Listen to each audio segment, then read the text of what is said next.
பகைவர்களை நானும் வெல்வேன் அறிவினாலே. ஆனால் நண்பரிடம் தோற்றுவிட்டேன் பாசத்தாலே.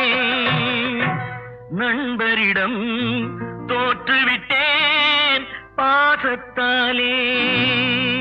ஆட்டுவித்தால் யாரொருவர்